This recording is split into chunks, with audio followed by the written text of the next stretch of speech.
How do you move on when a guy says he doesn't want anything serious and just wants to be friends? Girl, it's a mess. You move on.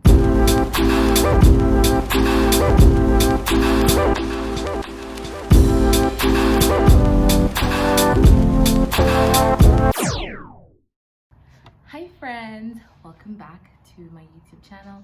Thank you so much for taking the time to tune in. It's been a long time since I've been here, since we've talked, since we've had a conversation. So I asked a few of my followers on Instagram what they would like me to answer, a few questions they might have for me, just to get to know me a little bit better, maybe some words of encouragement or anything that could help you. That's why I'm here to make this video. So let's get into it. So I wrote a couple of questions down for my Instagram page. I'll start with the first question. How do you stay positive? Do you ever go through anxiety? First of all, I do go through anxiety. I do go through times where I'm feeling very nervous. It could last for like a few days or a few hours.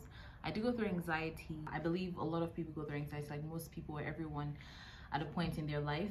How do I stay positive? It's really hard to stay positive, but what I realized is I am my own hype man, or I have to be my own hype man.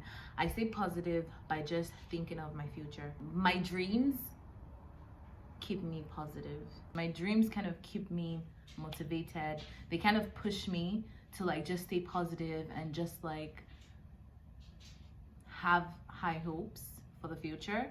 I also stay positive by maintaining my relationship with God, because one thing I realized is whenever my relationship with God has gone down the drain, I'm not sane anymore. I'm a little psycho. I'm going to close the window.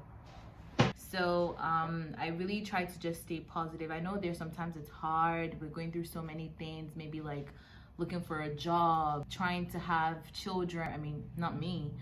Different things that people face that actually causes anxiety, maybe school, finding a partner.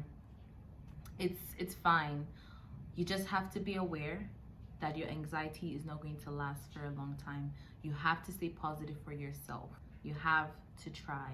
So I basically, apart from maintaining my relationship with God, I also just try and find things fun to do, things that'll get my mind off it. Maybe just like watch movies. Everybody watches movies, but explore, like do things I never did. That's actually how I stay positive. I just kind of just pray about it and just get my mind off it. Honestly, I'm the kind of person that I do worry, and sometimes I am skeptical. So this question, maybe I'm not the best person to answer this question, but stay positive. The second question is, what are your goals for 2021? Oh my God, I shouldn't be sharing my goals. I feel like I do have personal goals, like internal goals, and I do have like other goals like financial and stuff. So my goal for 2021, the things that I could only share with you, because this is my secret. You don't just share your goals out with everybody. But my goal for 2021 is to everybody has these goals. Work on myself, be a better person, of course, not only, you know, to myself, but also to the people around me. Being patient, because, girl, that's tough.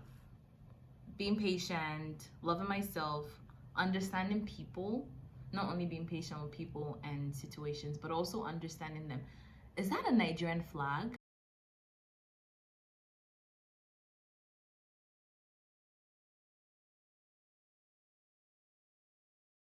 My goal for this year is to just be consistent and to find other sources of making money. How do you find the mental bandwidth when working on creative projects?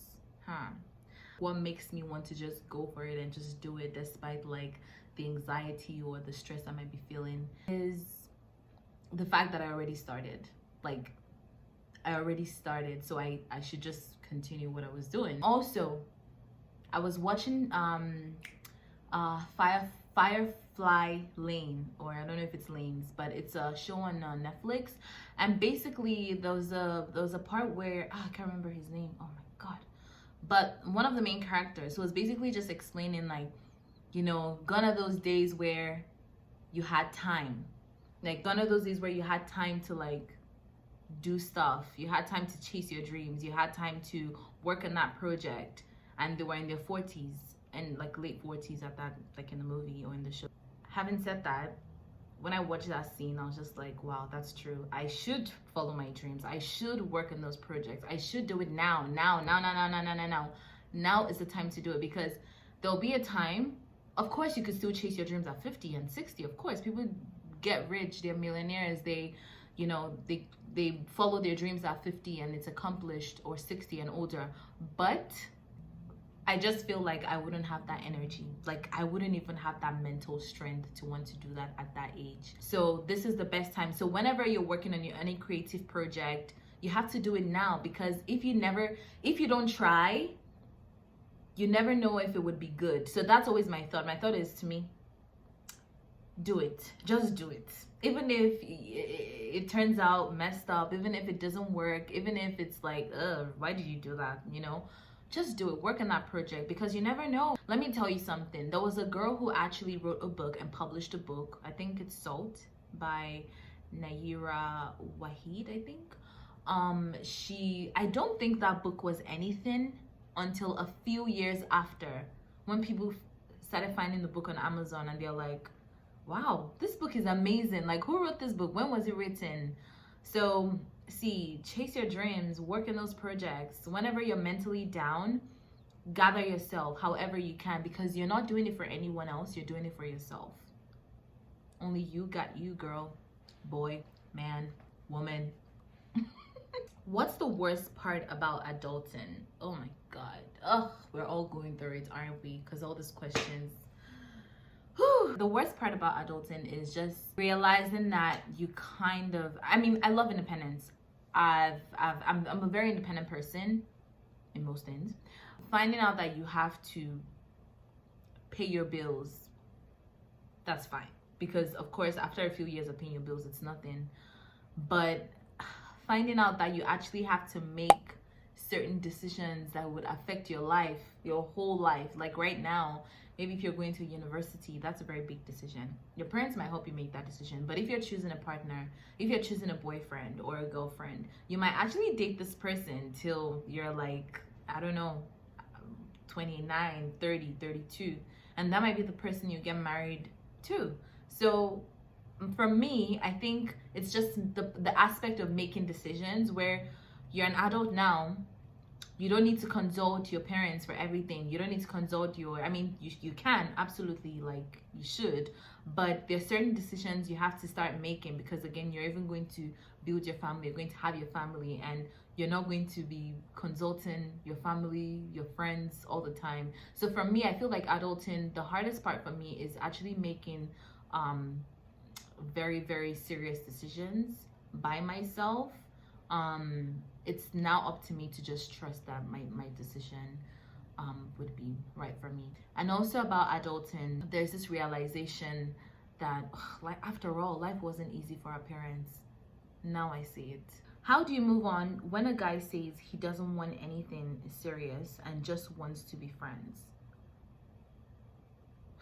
Girl, been there, done that. It's a mess.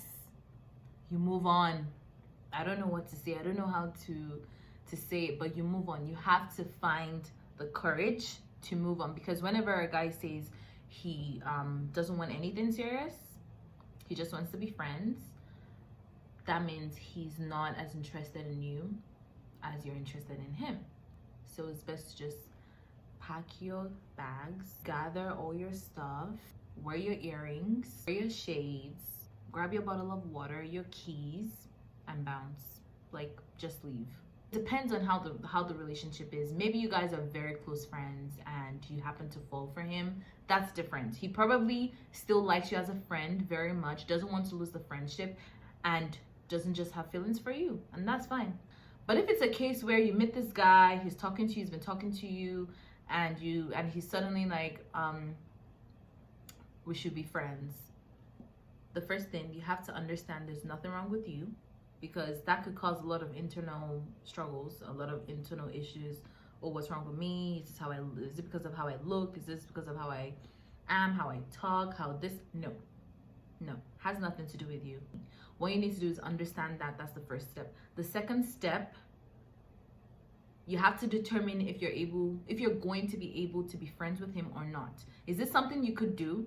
If I like a guy and he's like, oh, I don't like you, we should be friends, I'll rather not be friends. Let's just keep it moving. You don't need to talk to me. I don't hate you. We're good. I like you. Like, we're fine. You don't need to talk to me. We could be friends when I'm over you.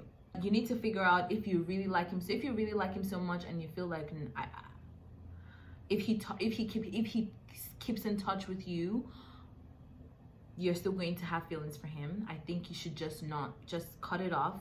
You don't need to keep any communication with him. And for some men, they do like when women are crazy about them and they have that upper hand. So they would keep talking to you despite knowing that you like them and they don't like you. So the best thing for you to do is just to cut all communication. And if they keep disturbing you, it's for your own good. You have to just stop all communication, and just in a good way though. So they would understand, like, see, it's no hard feelings. This is just for my mental health. It's just for myself.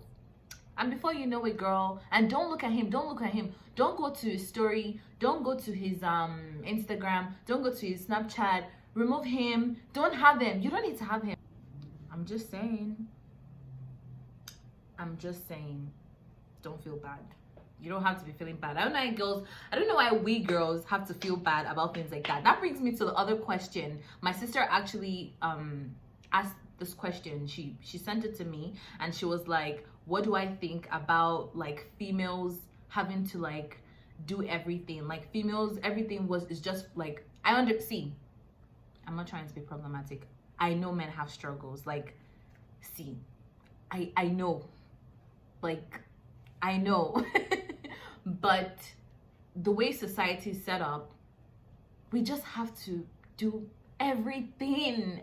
Why? Why do we have to do everything? It's frustrating. Let me apply my lip gloss. Give me a minute. I don't want to talk about it because you guys are going to call me, I don't know, a feminist or something. There's nothing wrong with being a feminist. But I'm a womanist. Just saying. What advice would you give to someone who wants to give up? Oh my God, these questions are very similar, but the advice I'll give to someone that wants to give up, in what aspect? Do you mean give up on life, give up on your dreams, and give up on yourself? Like, what? Give up in general. In general means like you're literally giving up on yourself.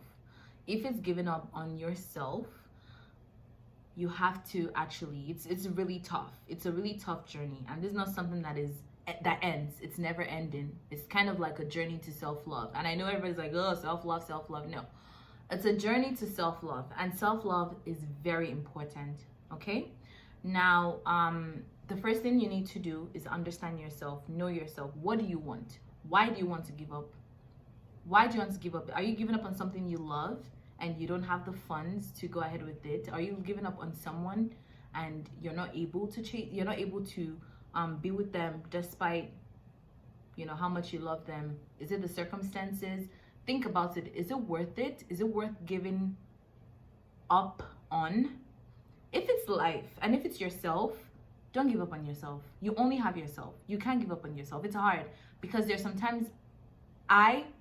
a time I literally gave up on myself. Okay, let me tell you a story. I found a video of myself about 3 years ago and I cried. No, it wasn't 3 years ago. What am I saying? It was about 7 years ago. I don't know. I was new in Canada. I looked at myself, I was like, what? That's not me. That can't be me. Ew. At that time, I was heavily depressed. I was sad. I didn't care. I gave up on myself. I didn't care how I looked. I dressed anyhow.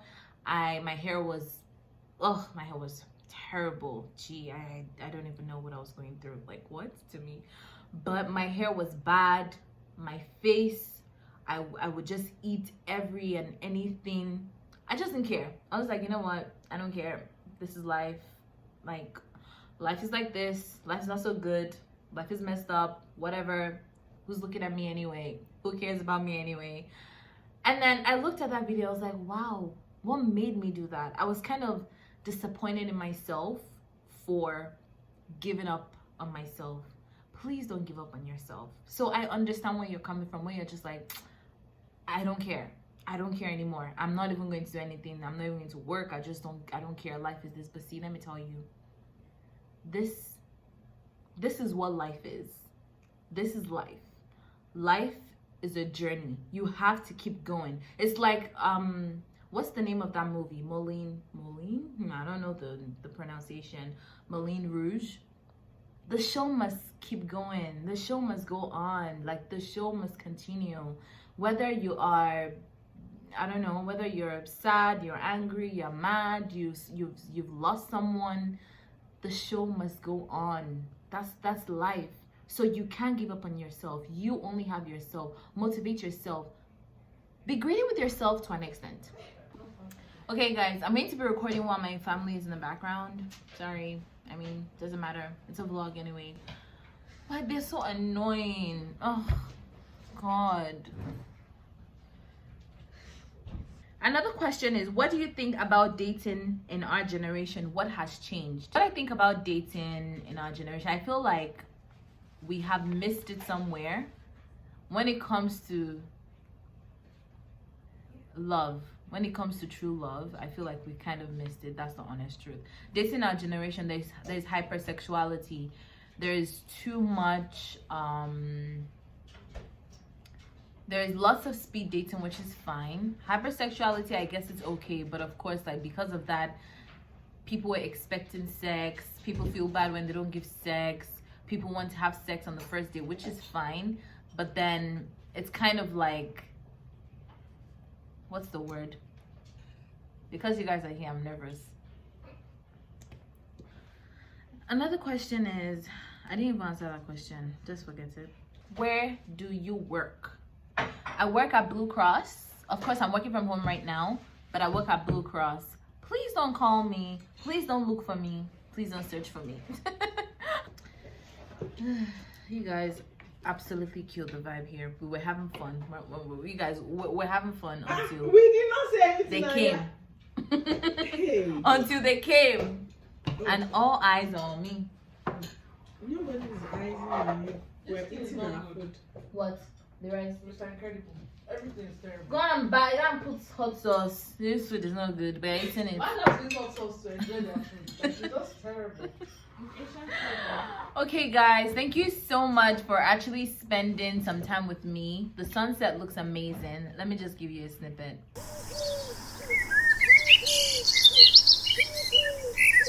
Thank you guys for tuning in to this video. Please do subscribe and like this video. Feel free to share it with anyone. Share it to your family, your friends, on Instagram, on Twitter. Oh, I'm the shot.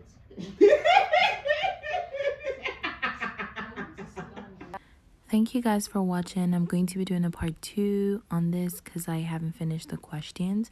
I really appreciate your presence on my YouTube channel, and I'll see you in my next video.